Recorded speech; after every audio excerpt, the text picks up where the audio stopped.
The Seventh Tower by Garth Nix. Book 2, Castle.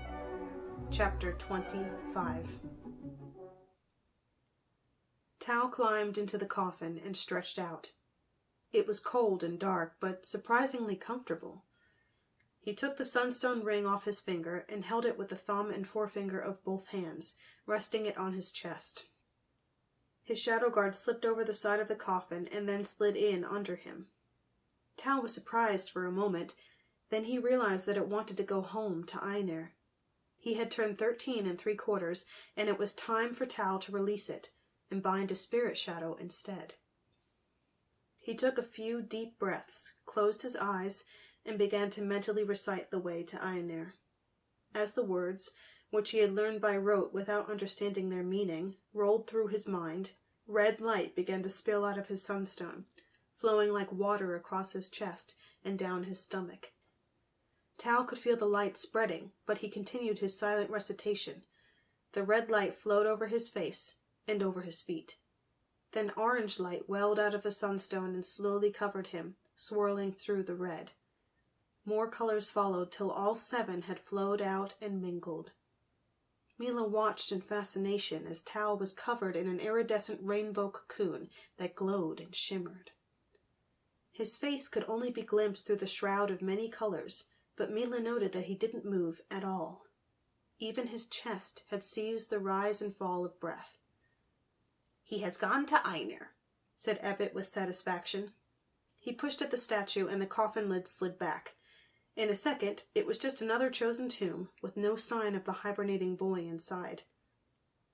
"Now I go," said Mila, "but I do not know how." They selected another coffin, one adorned with a spirit shadow statue in a shape that vaguely reminded Mila of a merwin. It had a single long horn sprouting from its forehead, though otherwise it was more like a broad-shouldered, long-armed human. Its legs were a bit like a Reska's, with toed hooves. Mila settled into the coffin and held her sunstone as Tal had done. She laid her sword under her elbow. She hoped it would go with her to the spirit world. She hoped that the crones would also be able to find her there, in case she dreamed. But that seemed unlikely. She had never heard them speak of Aenir. "I will speak the way to Aenir, and you must repeat it silently inside your head," said Ebbet. "You must also concentrate on each of the 7 colors at the right time. I will throw a ray from my own sunstone to show you. Do you understand?" "Yes," said Mila. This was another adventure worthy of Ula's strong-arm. These chosen, especially the ones conspiring against Tal, were very dangerous and powerful. The more she learned of their secrets, the better. She would return to the rune ship not only with a sunstone, but knowledge for the good of all the clans. Ebbet began to speak, and Mila concentrated on his words. Color spread across her, but she kept her eyes open, watching for Ebbet's color changes. She could feel the colors change in the sunstone, and each color produced a different sensation on her skin.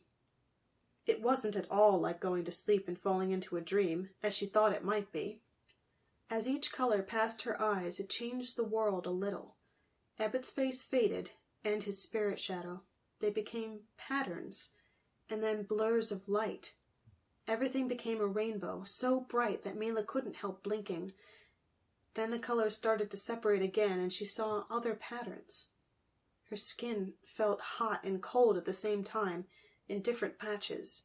Her toes tingled, and she felt as if she were falling, suddenly dizzy. She could no longer hear Ebbet's voice.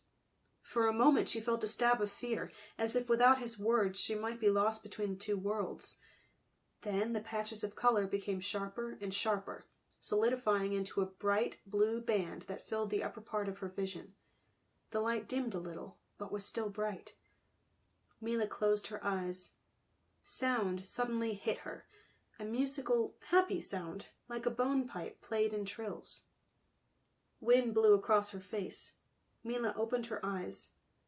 She stood upright on something soft and springy that looked a bit like long ice lichen.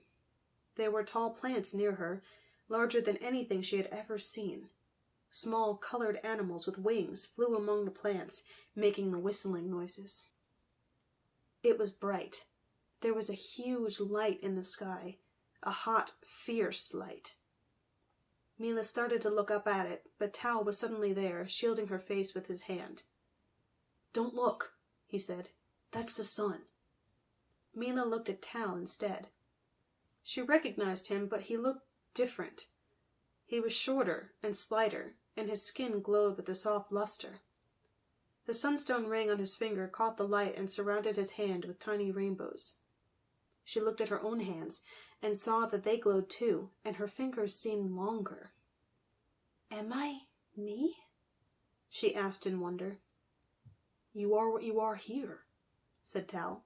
"Aenir is a realm of spirit and magic, and we are part of it now. Less solid. Try to jump." He jumped himself and went soaring up to grab a branch, easily 3 or 4 times as high as Mila. Then he moved back down, falling slowly, like a feather. Mila flexed her knees and saw her sword lying on the ground. She picked it up, stroking the soft, long lichen on the way. "Grass," said Tal, seeing her puzzled look.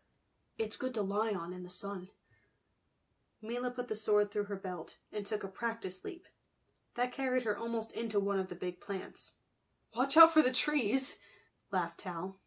"Trees," repeated Mila wonderingly. "We have a story about trees, before the veil was made and the ice came.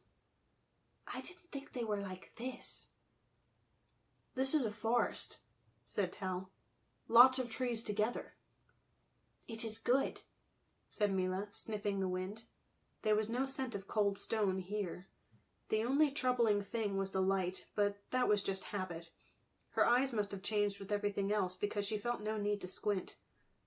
"The only thing is," Tal said, "we should have come out where we normally do, on the Chosen Plain. It's one of the few places that always stays the same, and we have houses and stores and so on there." "We can walk there," said Mila, unconcerned. "But I don't know where it is," Tal confessed. "I'm lost."